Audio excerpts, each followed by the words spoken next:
Ciao à tutti, c'est Renardo et c'est ma toute première vidéo. Alors je sais, le momentum pour devenir youtubeurs est passé depuis un moment. J'arrive après la guerre, mais c'est simple, après les écrits, la photographie et les podcasts, j'avais envie de faire quelque chose de nouveau, de différent, quelque chose qui mélange un peu tout ce que j'aime déjà et d'explorer une nouvelle façon de montrer des choses et de les partager. En octobre, je rentrerai au Japon et j'espère vous en faire de belles vidéos qui sortent de l'ordinaire, de ce qu'on a l'habitude de voir sur YouTube. Et en attendant, je me suis dit que ça serait assez cool de me faire la main avec ce nouveau matériel, me remettre au montage et vous montrer là où je suis présentement. Ah, la Corse, terre de terroir et de tradition.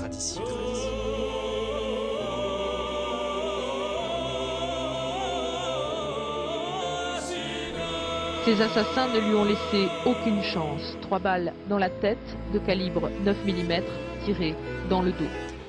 Mais au programme aujourd'hui, je vous propose de m'accompagner sur ce qui pourrait être la plus belle route de France. Nous sommes dans le golfe de Porto, à Porto. Je vous parle depuis la rivière qui s'appelle, vous l'aurez deviné, le Porto. Et depuis ce petit hameau touristique où on va commencer par manger un bout rapido, on va ensuite prendre la direction de Piana, à une douzaine de kilomètres d'ici, à pied. Pour tout vous dire, c'est la première fois que je vais faire cette route dans ce sens, parce que toutes les semaines je la descends en sens inverse, pour déjeuner à ce fameux resto où on va aller. Allez, suivez-moi pour cette première étape.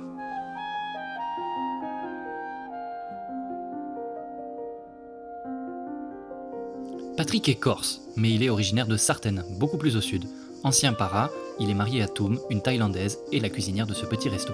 Moi, grand fan de cuisine asiatique, je suis tombé des nues en trouvant un resto thaï de qualité, ici au milieu des restos à touristes. Il a ouvert en 2022 et il ferme fin septembre pour une retraite bien méritée.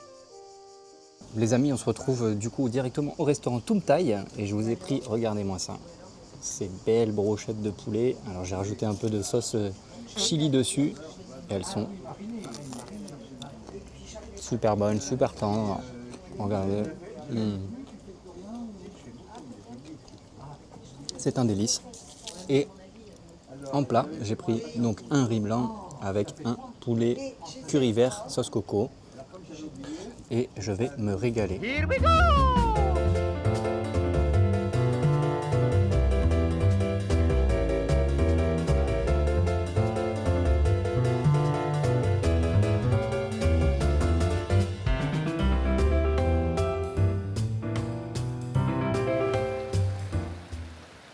Nous voilà au niveau de la mer. Je suis descendu sur le port de Porto où trône cette tour génoise édifiée au XVIe siècle. On va dans un premier temps longer la côte par un petit sentier peu emprunté au bout de la plage et attraper tout à l'heure la route qui nous intéresse, la D81, qui monte et serpente jusqu'à Piana à environ 400 mètres d'altitude, 12 km plus loin. Cette tour génoise, c'est un poste de guet qui témoigne de l'occupation italienne qui dure de la fin du XIIIe siècle jusqu'à la Révolution française. À l'époque, Porto n'est qu'un port, à peine 2-3 baraques, et constitue l'unique accès à la mer, mais aussi ouverture au monde extérieur des villages montagnards d'Ota ou Evisa. Aussi, chacune de ces points se fortifie d'une tour, et les villes principales de citadelles pour se défendre, comme à Ajaccio ou Calvi. Nous sommes d'ailleurs situés à quasi 2 heures au nord d'Ajaccio et moins de 2 autres au sud de Calvi. La région de Corse est scindée en 2 départements. Mais comme dans toute région, eh bien ce sont des découpages administratifs datant de 1793 qui reprennent la séparation de l'île en 2 datant de la Révolution française et qui courra jusqu'en 1811 avant la réunification de la Corse en un seul département. Ici, à Piana ou à Porto, juste en dessous de la frontière de la Haute-Corse, on ne se sent pourtant ni de l'un ni de l'autre. On est juste corse comme sur le reste de l'île et les divisions se font plutôt de l'ordre des familles d'un même village, des rivalités de clochers ou des supporters de l'ACA ou du SCB. Mais vous savez, avant de venir en Corse pour la première fois en 2022 alors que j'étais au chômage et que j'avais juste un peu de temps devant moi, je ne saisissais vraiment rien de la dimension d'indépendance de l'île car depuis tout petit, on nous montre à nous autres continentaux l'île de Corse sur la carte de France comme une partie intégrante du territoire et parfois au JT, 3 gugus qui plastiquent des baraques vides pour protester contre je ne sais quoi. Eh bien sachez qu'il n'en a pas toujours été ainsi, loin de là. Du Moyen-Âge jusqu'à pas si longtemps, l'île était génoise, un régime influent du bassin méditerranéen de l'actuelle Italie.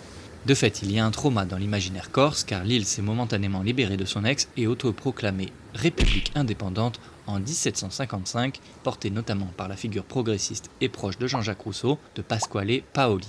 Gênes est en PLS. Elle appelle la France à la rescousse et promet de lui livrer en retour les félons corses, mais surtout leurs terres stratégiques dans le bassin méditerranéen via le traité de Versailles en 1768. L'île est donc reprise de force à son peuple après plusieurs batailles et une rouste finale à Ponte Novo en 1769, puis officiellement rattachée à la France en 1789. Et ces changements de proprio sans consultation des intéressés ont lourdement marqué l'île. Bien sûr, ça prendrait une vidéo à part entière de vous expliquer les tenants et aboutissants de l'histoire corse. Sachez seulement que l'île était plus ou moins régie comme une colonie par l'État français, qu'elle a servi au même titre que d'autres de ces colonies de réservoirs humains non négligeables, notamment pour la Première Guerre mondiale, et que les politiques successives n'ont eu de cesse d'être imposées et de limer les spécificités locales au profit d'une prétendue unité territoriale et nationale. Est-ce que vous vous êtes senti un jour quelconque français ? Bien, écoutez, je me suis toujours senti profondément français jusqu'à 1952, quand j'ai commencé mes études sur le continent, où j'ai acquis le sentiment de la différence et puis la lecture d'une histoire qu'on avait occultée, le mépris qu'on a eu pour cette identité, l'aliénation de nos ressources, le phénomène claniste, m'ont progressivement détaché non pas du peuple français, qui est un peuple frère comme tous les autres peuples, mais de l'État français qui a eu un rôle aliénant sur cette terre.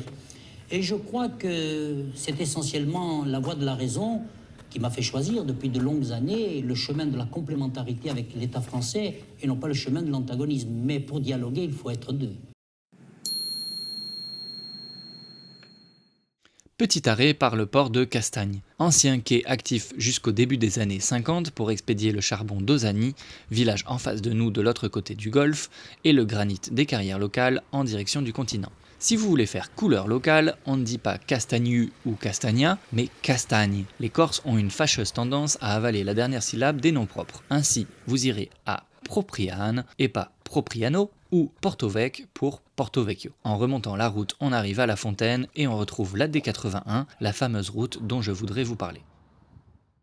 Jusqu'à aujourd'hui, il faut se figurer qu'on est sur la région la plus pauvre de France. Moi qui viens du Nord, ça paraît difficilement concevable, avec nos images de Germinal et des corons qui nous collent à la peau, mais j'ai rencontré des vieux de 80 balais ici qui me racontaient avoir vu l'arrivée de l'eau courante, de l'électricité, ou encore la première voiture à moteur débouler dans leur village.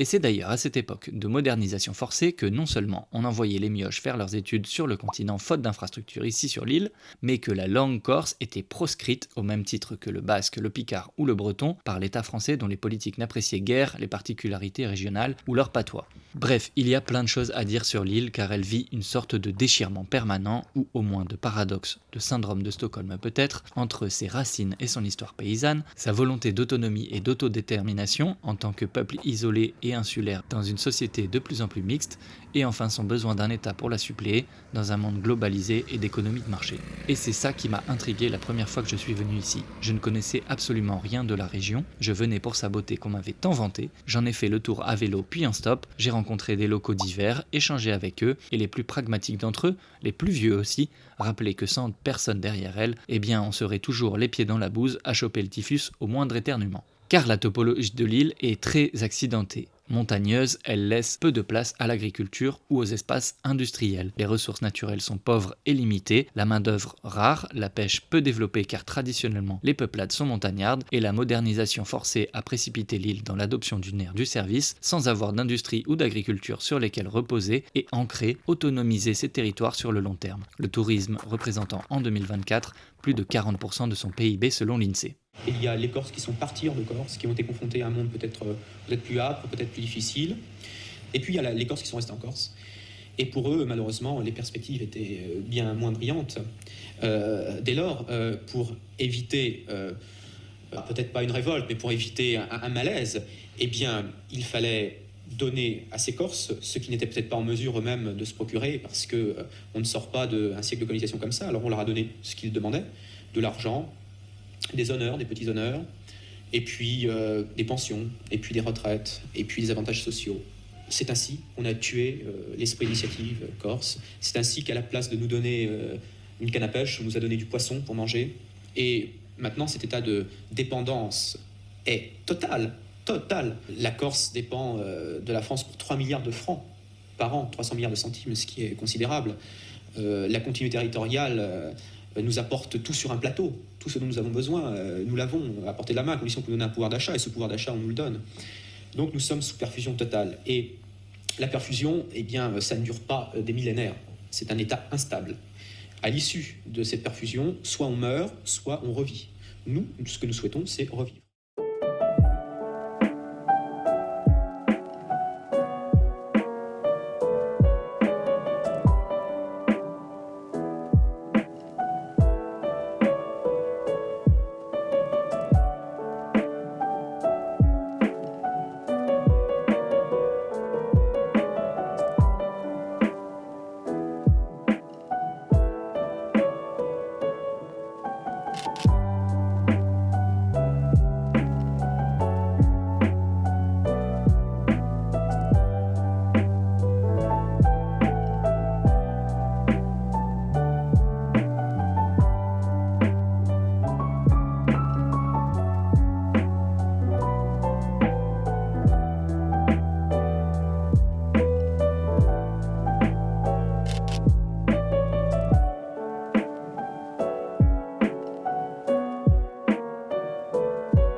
Détour par le sentier des Muletiers, ou ancienne route de Piana à Ota. Muletiers car c'est tentant les marchands qui, avec leurs mules, circulaient de village en village, et donc ce sentier, en partie pavé, reprend leur chemin. Le tracé de la D81 que nous avons pris date d'environ 1850 sous Napoléon III, lorsque les premières liaisons par calèche reliaient Piana à Ajaccio. À l'époque, il faut s'imaginer que pour les locaux, c'est le bout du monde, car il fallait compter presque la journée pour descendre là-bas. Et dans quelles conditions ? Des routes cahoteuses en terre battue à la merci des brigands. Encore aujourd'hui, même si la navette ne descend qu'1 à 2 fois par jour jusqu'à Ajaccio, les lycéens de cette région n'ont d'autre choix que l'internat, faute d'établissements plus proches. Le sentier des Muletiers surplombe une partie de la D81 et offre des vues imprenables sur le golfe de Porto et le parc des Calanches. Les Calanches, ce sont ces formations rocheuses, ces falaises de granit rouge qui témoignent de l'antique activité volcanique qui a formé l'île et se jette dans la mer de manière brutale, sauvage. Et ici, les couleurs changent constamment. Que ce soit le bleu de la mer ou du ciel, le soleil qui gorge les pierres de sa chaleur et les fait rougir à la manière de braise, ou de la verdure sporadique qui tantôt s'assèche ou se regorge d'une pluie rarissime. Ce qui fait le charme de cette route, ce sont ses petits murs de pierre, son exiguïté, et surtout ses vues qui se découvrent entre les futaies sur le golfe et la pointe de Scandola. On a l'impression de couper à travers la montagne, longer les falaises, et la nature environnante est massive, impressionnante, avec ces roches qui tombent à pic dans la mer. Et c'est une impression qui traverse toute la Corse. Ici, la nature tient une place prépondérante, et des petits détails comme un éboulement de roc ou une neige abondante vous coupent certains villages du reste du monde pour une quinzaine de jours. La Corse vous rappelle que nos vies dépendent d'un environnement qu'on ne contrôle pas. Aussi, la résignation y tient une place parfois déroutante dans l'attitude corse pour le continental. Et vous savez, la première fois que j'ai descendu cette route en solitaire il y a quelques années, ça m'a marqué durablement. J'étais avec mon baluchon sur le dos, après une nuit sans repos, à guetter le moindre bruit, le plus petit animal, mes sens étaient usés, mon corps endolori, et je descendais à Porto pour aucune autre raison que de voir où cette route menait. C'était un matin, hors saison, j'étais seul au monde face à cette peinture trop réelle, cette nature intouchée pour moi seul, et cette vue sur le golfe, ces roches rouges et ce bleu, ils ne m'ont jamais quitté. C'est de l'avis de beaucoup l'un des plus beaux panoramas de France, si ce n'est au monde. C'est le moment de la séquence émotion, car nous arrivons au stade municipal qui me ramène moi à ma première venue ici dans la région. Je découvrais l'île en solo et je faisais du stop avec le sac à dos et la tente. Arrivé un peu par hasard à Piana, j'ai campé ici, à la sortie du village. Alors, pour avoir campé nature peinture dans pas mal d'endroits en France et ailleurs, la Corse, c'est un sacré dossier.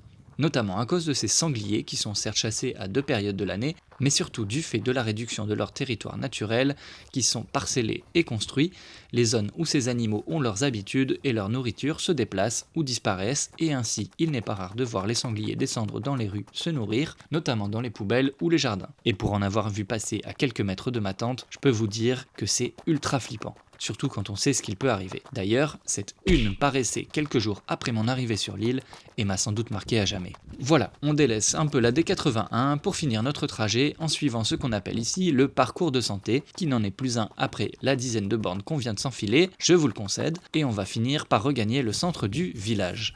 Piana est un très joli petit bled. Contrairement à Porto, qui n'existait pas il y a 100 ans, ou Cargès, qui n'est qu'à moitié corse, ici on est dans un village assez typique, avec ses hautes maisons familiales de pierre grise. La célèbre résistante communiste Danielle Casanova, morte à Auschwitz en 1943, est enterrée ici, car sa famille est originaire du village. De mon côté, je vous laisse, c'était une toute première vidéo, merci de votre indulgence et de l'avoir regardée jusqu'au bout. J'espère que vous aurez un peu voyagé avec moi et appris 2-3 trucs. Il y en a une seconde de prévue également ici en Corse, dans laquelle je vais plutôt vous parler de photographie et d'un village voisin assez particulier. Je n'en dis pas plus pour le teasing, ça sortira mi-septembre et vous pouvez activer la petite cloche pour recevoir une notification. Vous connaissez la musique, si ça vous a plu, n'hésitez pas à liker cette vidéo, me dire ce que vous en avez pensé dans les commentaires. Vous pouvez aussi m'insulter mes grands morts et partager ce contenu aux amiches de vos amiches pour qu'on devienne tous des amiches. Merci beaucoup, à la prochaine!